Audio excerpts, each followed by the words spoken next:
नमस्कार दोस्तों, wifi study of direct selling में आपका स्वागत है। आज हम लोग इस सेशन में जानने वाले हैं कि why direct selling is the best business, 6 main reason. आज हम लोग इस सेशंस में ये सीखेंगे कि डायरेक्ट सेलिंग बिजनेस में, है ना, जो हमको करने का, जो भी चीज़ इसमें आने का जो सबसे बड़ा बेस्ट रीज़न है, तो आपको मैं वही बताने जा रहा हूँ। वाई डायरेक्ट सेलिंग, हम डायरेक्ट सेलिंग क्यों करें, इसके बेस्ट 6 रीज़न आपको समझना पड़ेगा। बहुत सारे लोग होते हैं जो सोचते हैं मैं कुछ अदर करूं, बट वाई डायरेक्ट सेलिंग, है ना। तो आज कहीं ना कहीं आप इस वीडियो से ज़रूर ये सीखेंगे कि वाई डायरेक्ट सेलिंग, ठीक है। और आप अपने दोस्तों को भी शेयर कर सकते हैं, और अगर आप मेरे इस चैनल पर नए हैं तो आप इसको सब्सक्राइब भी कर सकते हैं। तो आइए हम ज़्यादा देर न करते हुए आगे चलते हैं।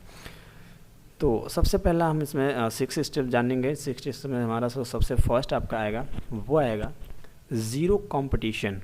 ज़ीरो कंपटीशन यानी कि शून्य प्रतियोगिता। आप देखेंगे तो बहुत सारे अदर बिजनेस होते हैं जिसमें कॉम्पिटिशन्स आता है, बट जो डायरेक्ट सेलिंग बिजनेस है इसमें कॉम्पिटिशन्स नहीं आता है। कुछ इसका फैक्ट्स हैं वो हम जानेंगे।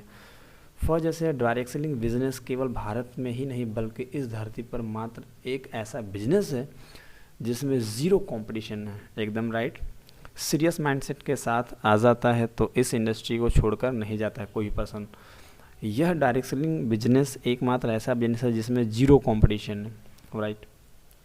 कहने का मतलब ये है कि अगर हम कहीं बाहर बिजनेस करते हैं तो आप देखेंगे अदर वाले पड़ोस वाले बिजनेसमैन से हमारा कॉम्पिटिशन्स होता है, बट यहाँ पे ऐसा कोई भी कॉम्पिटिशन्स नहीं है। ठीक है। जो हमारा सेकेंड पार्ट पड़ेगा आपका easy to manage. Easy to manage मतलब प्रबंध करने में आसान। अगर हम बाहर की लाइफ में बिजनेस करते हैं तो उसमें प्रॉब्लम्स होती है, बट आप यहाँ पे करेंगे तो कोई प्रॉब्लम्स नहीं होती है ना। अगर हम डायरेक्ट सेलिंग बिजनेस में तो कोई प्रॉब्लम्स नहीं होता है। रीजंस, कोई भी प्रोडक्ट बेचते हैं तो उस प्रोडक्ट को मैनेज करने के लिए आपके पास एक वेयर हाउस होना चाहिए। बिल्कुल सही बात। अब यहाँ पे आप देखेंगे तो बहुत सारे प्रोडक्ट्स क्या होते हैं, कंपनी का सारा कुछ होता है। अगर हम इस बिज़नेस को स्टार्ट करते हैं तो कहाँ प्रोडक्ट बन रहा है, कौन उसको बना रहा है, कैसे आ रहा है, कहाँ पे वेयर हाउस में रखा जा रहा है, कितना आया कितना गया, जो मैनेजमेंट टोटल ओवरऑल जो देखना है वो कहीं ना कहीं हमें आपको नहीं देखना है। इसका कोई झंझट जो यहाँ का डिस्ट्रीब्यूटर होता है उस पर्सन को नहीं होता है। सबसे अच्छी बात ये है, वो सिर्फ और सिर्फ आराम से डिस्ट्रीब्यूटर होता है और अपना बिजनेस करता जाता और आराम से उसका जो डिस्ट्रीब्यूशनशिप के अकॉर्डिंग जो पेमेंट होता है वो आपको उसका आता जाता है। तो सबसे अच्छी बात यहाँ पर ये होती है। दूसरी चीज़, किसी, है ना, आपकी ये सारी प्रोडक्ट की जिम्मेदारी है ना कंपनी लेती है। आपको कोई भी टेंशन लेने की, है ना, यहाँ पे कोई ज़रूरत नहीं रहती है किसी प्रोडक्ट को टूटने का, फूटने का या गायब होने का। ठीक है ना, कौन ले गया कौन नहीं ले गया, कितना आया, ऐसा कोई भी लफड़ा, है ना, यहाँ का जो डिस्ट्रीब्यूटर होता है उसको फेस नहीं करना पड़ता। ये टोटल ओवरऑल कौन देखता है, आपकी कंपनी देखती है। सो इसीलिए कहीं ना कहीं जो डायरेक्ट सेलिंग है आई थिंक क्या वेस्ट है।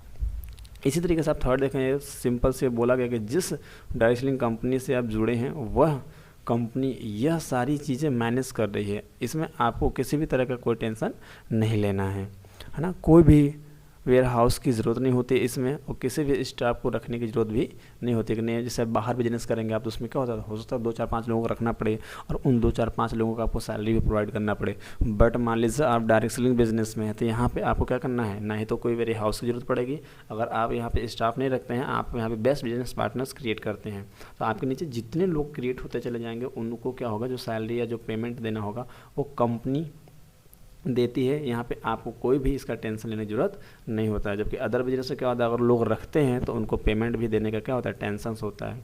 तीसरा आता है अकाउंट्स मैनेजमेंट। अकाउंट्स मैनेजमेंट का मतलब होता है लेखा जोखा। अब जो कंपनी के रिगार्डिंग जितना भी बिजनेस होता है ईयरली, है ना, उसका क्या होता है बैलेंस शीट फाइल करके जैसे आपको मान के चलिए देना पड़ता है, फिर कितना बिजनेस हुआ कितना नहीं हुआ।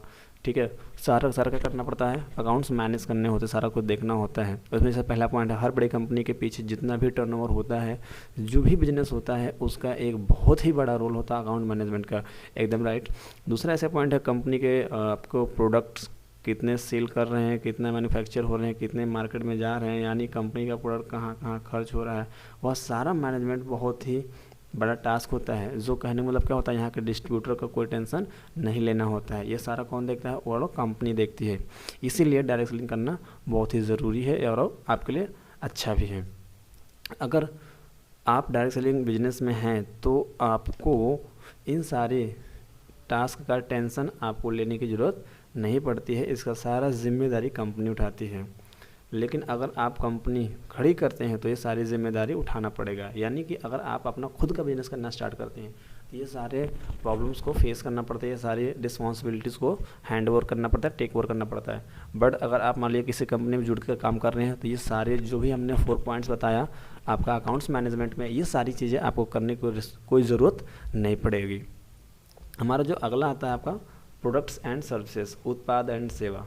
यहाँ पे जो होता है कहाँ पे मैन्युफैक्चर करना है, मैन्युफैक्चरिंग का जो भी हमारी रिस्पॉन्सिबिलिटीज़ होता है वो कंपनी को होती है। जो उसके अंदर सर्विसेज का इम्प्रूवमेंट होता है, चाहे जो भी उसके अंदर बदलाव करती चीज़ें करती हैं, वो सब किसकी रिस्पॉन्सिबिलिटीज़ होती है, कंपनी की। इसमें डिस्ट्रीब्यूटर की कोई आपको टेंशन की जरूरत नहीं पड़ती है। जैसे किस जगह पे मैन्युफैक्चर होना, मैन्युफैक्चरिंग यूनिट सही है या नहीं है ना, वहाँ पर कोई प्रॉब्लम तो नहीं है। ये सारा जो लेखा जोखा होता है कौन करता है, कंपनी करती है, ना कि यहाँ पे डिस्ट्रीब्यूटर को करना पड़ता है। तो ये हमारे लिए और जो भी डिस्ट्रीब्यूटर्स वर्क करते हैं उनके लिए बहुत ही बेहतर क्या होता है, एक तरीके से देखा जाए तो होता है। अगर हम बात करेंगे सेकंड पॉइंट्स का, तो इन सारी चीज़ों की जिम्मेदारी भी डायरेक्ट सेलिंग कंपनी ही उठाती हैं। एकदम राइट। आप तो एक डिस्ट्रीब्यूटर हैं, आपको यह टेंशन लेने की ज़रूरत ही नहीं है, आप पूरी फोकस के साथ इस बिज़नेस को कीजिए, है ना। ये सारा जो भी चीज़ें होती हैं सब कौन देखता है, कंपनी देखती है। अगला हमारा जो आता है no office no employees. No office का मतलब ये होता है कि हमें कोई ऑफिस वगैरह खोलने का झंझट नहीं होता है, आराम समझाते, बना बनाया ऑफिस मिलता है, बना बनाया सिस्टम मिलता है। हाँ, कंपनी भाई क्या होती है, लाइसेंस देती है, सिस्टम देती है, स्टॉक देती है ना, अथॉरिटी देते हैं, सारी चीज़ें देती हैं। सिर्फ और सिर्फ हमें स्टॉक परचेस करनी होती है, बाकी सब कुछ हमें बना बनाया मिलता है। अगर मान लीजिए ठीक है, अगर मैं बाहर का कोई बिजनेस ओपन करता हूँ, बाहर का बिजनेस ओपन करूँगा तो मुझे पूरा एक बिजनेस ओपन करेंगे तो उसको मुझे पूरा क्या चाहिए भैया, एक रूम चाहिए, पूरा शोरूम टाइप का या रूम टाइप का जो भी आप ओपन करना चाहिए वो चाहिए। फिर उसके अंदर जो फर्नीचर्स होंगे वो सारा बनवाना पड़ेगा। फिर उसके अंदर जो हमारा स्टॉक्स परचेस करना पड़ेगा वो सब ला के मार्केट में रखना पड़ेगा।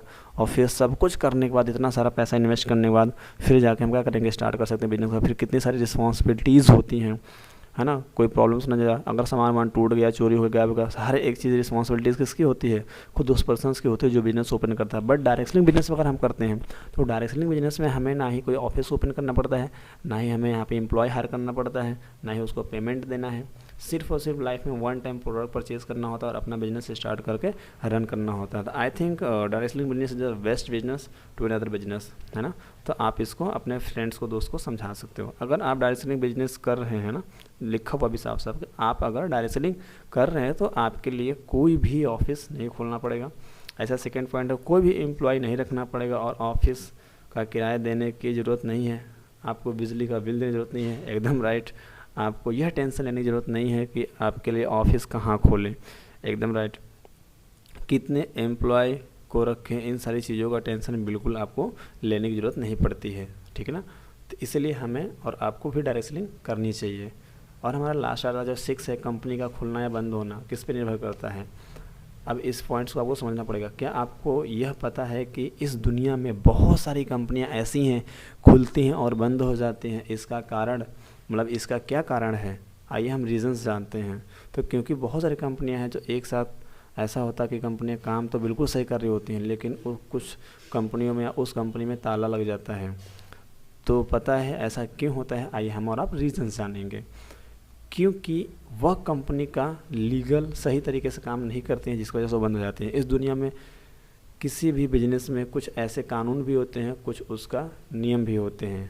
अगर वो कानून और उसके नियम्स को या गाइडलाइंस को फॉलो नहीं करती हैं, जिसकी वजह से कंपनियों को बैन किया जाता है गवर्नमेंट की तरफ से, उन सारे गाइडलाइंस को फॉलो करना पड़ता है, सारे नियमों को फॉलो करना पड़ता है। अगर कोई कंपनी इन सारे नियमों को, सारे गाइडलाइंस को फॉलो नहीं कर रही है तो वो क्या हो जाएगी, बंद हो सकती है। हर एक बड़ी ऑर्गेनाइजेशन अपने पास रखती है जो सारे कानून को चेक करती है ना। हर एक कंपनी अपना जो भी होता है एक उसका अलग से डिपार्टमेंट बना जाता है कि जो भी हमारे गवर्नमेंट का नए नए गाइडलाइंस आ रहे हैं या अपडेट्स आ रहे हैं हर ईयरली या जो भी टाइम पे, क्या यहाँ के लोग उसको मैनेज कर रहे हैं या नहीं कर रहे हैं, ठीक है। फिर आता है कि वह चेक करती है कि यह सरकार के सारे पैरामीटर्स पर फिट बैठ रहे हैं या नहीं, जो भी उसका गाइडलाइंस है सारे हमारे यहाँ पे फुलफ़िल हो रहे हैं या नहीं हो रहे हैं, यह सब कुछ चेक करते रहते हैं। तब जाके क्या होता है, आपका चीज़ें होती जाती हैं। आई होप आपको ये बहुत ही ज़्यादा वीडियो आपको समझ में आया होगा। और आपको अगर अच्छा लगा हो तो आप अगर मेरे चैनल पर नए हो तो आप इस चैनल को सब्सक्राइब कर लीजिएगा। और आपके जितने भी डायरेक्ट सेलिंग के रिगार्डिंग दोस्त हैं और फ्रेंड्स हैं, आप उनको मेरा चैनल शेयर कर दीजिएगा। क्योंकि मैं आपका जो छोटा भाई हूँ, जो अभी फर्स्ट फॉल का क्या हूँ, स्टार्टअप किया हूँ। तो आपका सपोर्ट और प्यार मिलेगा तो हम लोग साथ में मिलकर बहुत आगे तक जाएंगे। और आई होप हम लोग जो भी अपना टारगेट और लक्ष्य लाइफ में डिसाइड किए हैं उसको हम एक दिन ज़रूर अचीव करेंगे। फिर मिलते हैं हम लोग अगले वीडियो में। तब तक के लिए जय हिंद, जय भारत।